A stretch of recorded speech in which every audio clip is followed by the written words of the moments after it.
Oke, kita lanjut lagi untuk membuat konten-konten untuk menyadarkan para muhibin-muhibin yang sudah terlanjur tersesat hingga saat ini pun masih tersesat, belum menemukan jalan yang lurus dan jalan yang sebenarnya harus diikuti. Nah, sebenarnya konten ini sudah saya siapkan udah lama, tapi karena saya berhalangan untuk melanjutkan pembuatan kontennya karena mata saya memang agak bermasalah ya, lagi sakit. Jadi baru kali ini saya untuk melanjutkan konten itu.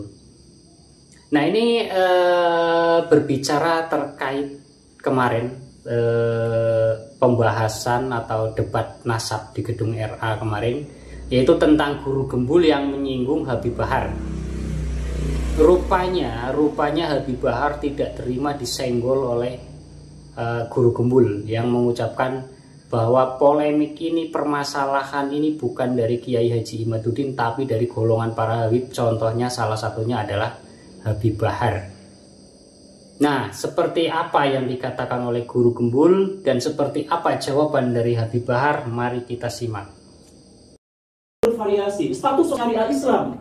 Nah, jadi permusuhannya sekali lagi ya, kita nggak bahas soal apakah Pak Habib Rizik itu benar atau salah, kita nggak bahas soal Pak Habib Bahar itu benar atau salah, kita nggak bahas itu. Kita membahas rasa takut dari kaum muslimin, rasa resah, rasa merasa terintimidasi. Karena di satu sisi, kaum muslimin sangat mencintai Nabi, tetapi di sisi lain, ada keresahan bahwa Nabi dikaitkan dengan tindakan-tindakan atau simbol-simbol dari kekerasan.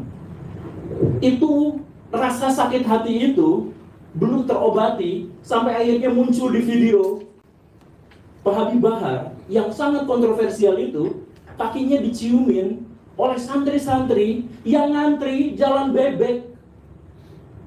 Coba rasakan betapa sakit hati dan marahnya kaum muslimin.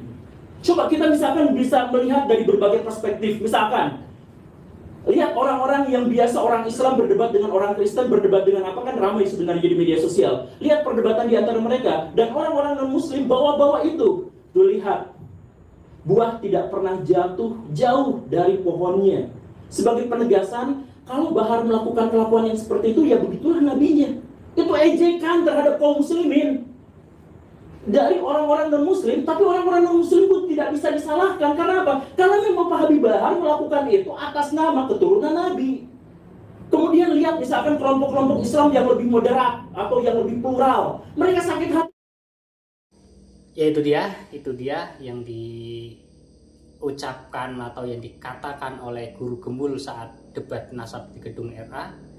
Dan ini sangat masuk akal, guru gembul ini sangat masuk akal mengatakan seperti itu. Ya memang kenyataan faktanya itu seperti itu.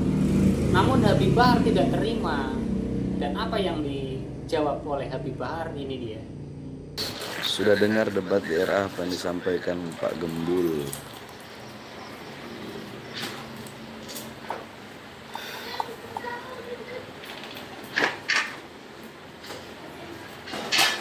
Orang yang berakal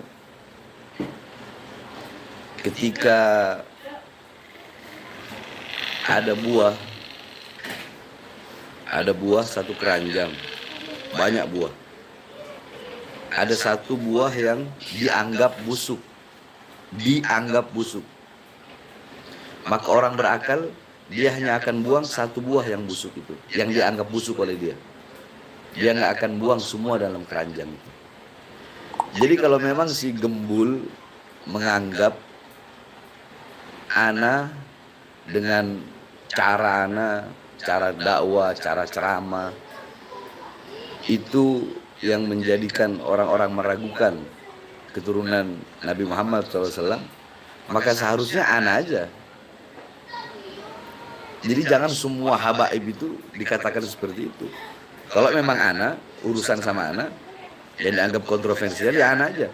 Dan perlu ana jelaskan buat si gembul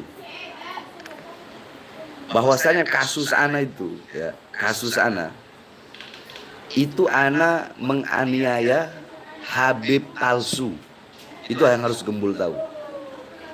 Habib palsu yang apa? Yang mereka nipu di Bali ratusan juta, nipu di mana-mana.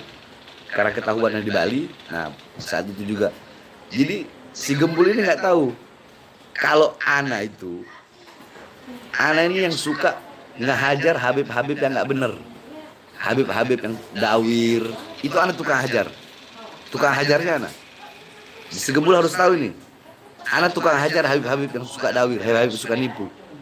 Dan ana dulu bagian tukang ngehajar Habib-Habib palsu. Ana tukang hajar Habib palsu.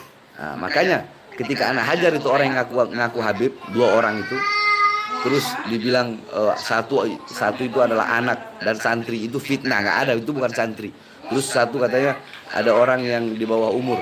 Masa orang di bawah umur udah punya anak? Dia udah punya anak.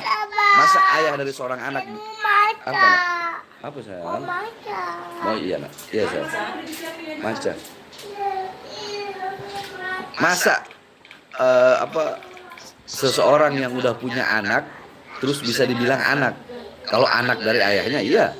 Tapi orang udah punya anak, dia udah nikah kok. Jadi mau dibilang di bawah umur bagaimana? Jadi itu kasus anak. Terus ketika dia mengatakan, ana bilang bahwasanya saya cucu Nabi Muhammad SAW. Terus kenapa kamu kok yang mengaku sebagai umat Nabi, kamu bisa berani menjadi saksi untuk memberatkan saya? Sekarang begini, kita orang meyakini kita sebagai cucu Nabi Muhammad SAW. Itu adalah suatu fakhr, suatu kebanggaan bagi kita. Ya, itu suatu kebanggaan. Itu suatu kebanggaan. Wala fakhr, dan itu bukan suatu kesombongan sebagaimana kata Rasulullah, ana sayyidu waladi Adam wala fakhr. Aku adalah pemimpin. Aku adalah pemimpin daripada daripada seluruh manusia, wala fakhr. Dan aku tidak dan ini bukan merupakan suatu kesombongan, karena suatu kebenaran. Itu yang kedua. Bagaimana Imam Ali Zainal Abidin ketika di hadapan Yazid, beliau membawa nama-nama kakeknya.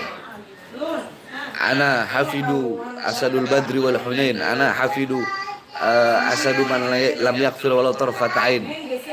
Imam Ali Zainal Abidin membanggakan kakek-kakeknya. Imam Ali Zainal Abidin membanggakan ayahnya. Kakekku adalah seorang singa perang Badar, singa perang Hunain. Kakekku adalah seorang sahabat yang tidak pernah kafir lalu sekedip mata. Itu pernah dilakukan oleh Imam Ali Zainal Abidin. Bila membawa nama bapaknya, nama kakeknya dengan bangga. Itu begitu. Sama seperti ustadz atau kiai atau gus, mereka berbangga diri dengan abahnya yang kiai, kakeknya yang kiai. Itu nggak ada masalah. Nggak ada masalah. Masalahnya di mana? Sama seperti si guru Gembul, dia ya kalau pendapat dia seperti itu, anak nggak ada masalah. Anak nggak ada masalah. Dan ketika Robito Alawiyah,